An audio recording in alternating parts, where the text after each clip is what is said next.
سيدنا النبي وجميل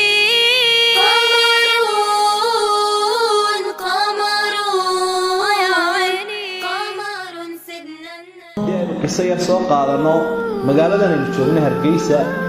ina yarba moobilka ku gaalowday hadaagada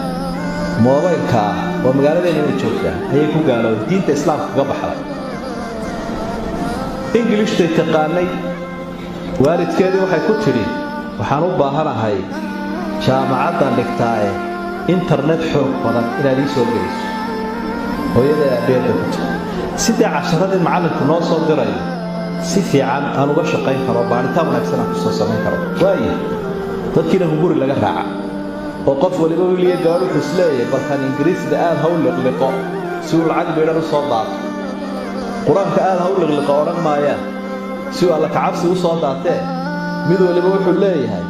barata taa u bari cilmiga naadiga ah loo adduunyo doona kaashu leeyahay kadar intii internetkii uu ka dharkiyay waalidka iyaduna waxay la xiriireen qolo Norway joogto mission waxa ay kuwa diinta Kristaanka faafiya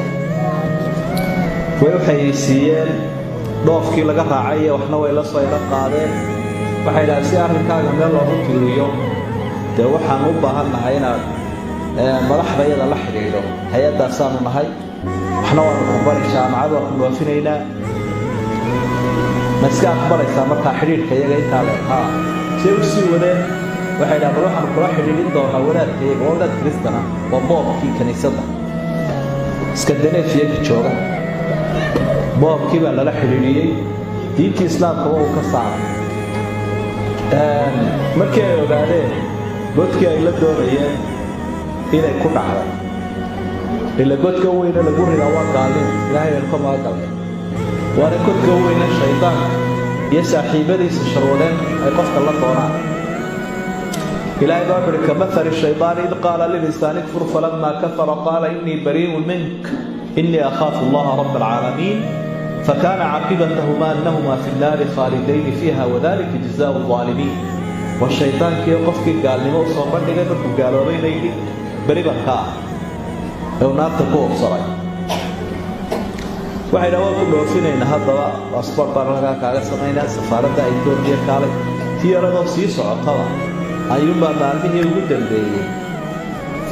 waalidkeed oo hooyadeeda ayuunbay yara murmeen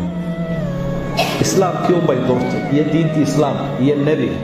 nebigana aad sheegaysaa meanu hayn ka dumarka dulmiyey islaamka aad sheegaysaa meanu hayn ka waxaa dumarka ku sameeyey wixii yaraa lagu shubay wixii xumaay lagu shubay qaarkood soo kabacday sida bulaacadda ayay soo neefneeftay wixii ila gaalnimadu waa qurba إنما المشركون النجس قرآن كاكو شاقين النجاس يقول انتهاي يقف بركي بلعادي صور نفتر إن انت يدي هو يدد وحي عرفت إن أنا إن انت يهين إرباني كبو لنكا وإسلتها يدي عرفت فالدوالي وحيو يدها به إنما دي بيهو يدي إن انت وحضوري سيدنا بابا الله بريستي بركا وحالة يعني حقتي بالي هلك خاتكينا ولا قاعي تهترقي ذا لبقى iyadoo sii guuraysada oo gaarowday xagee laga helay dibadba uma baxdayna waalidku wuxuu lahaa inantu wanaagsan oo ku socdo